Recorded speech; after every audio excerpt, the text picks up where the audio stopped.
আসসালামু আলাইকুম। এখন আমি যেখানে আছি এটার ইতিহাসটা একটু বিকৃত, তারপরে যতটুকু কারেকশন করে বলা দরকার আমি বলার চেষ্টা করব, তাও ভুল ত্রুটি হলে অবশ্যই সবাই ক্ষমার দৃষ্টিতে দেখবেন।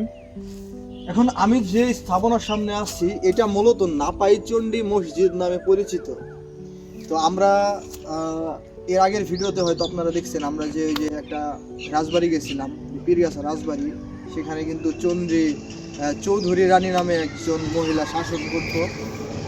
তো ওনারই ঘটনার সাথে এটারও অনেকখানি প্রায় সাদৃশ্যপূর্ণ বা একসাথে ওই রকম কোনো কিছুই।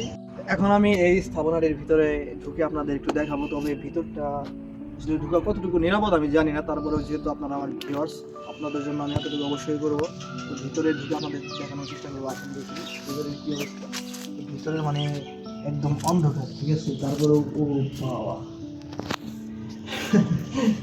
মানে অনেক ছোট এবং একটু লম্বা। হ্যাঁ দেখেন উপরের গম্বুজগুলা কিন্তু দেখা যায়। হ্যাঁ এখানে কিন্তু উপরের গম্বুজ মানে তিনটা গম্বুজ, এই এক দুই আর সামনের এই তিনটা হলো গম্বুজ। ঠিক আছে, একটু ভিতরে আসো। এই যে সামনে তিনটা গম্বুজের সামনে আবার এই যে তিনটা মানে এই যে কি বলে যাই বলেন একটা ব্যাংক।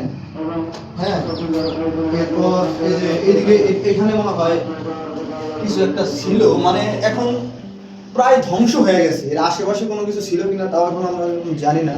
যতটুকু মানে স্থাপত্য আছে এটা যে কোনো সময় ভেঙেও পড়তে পারে।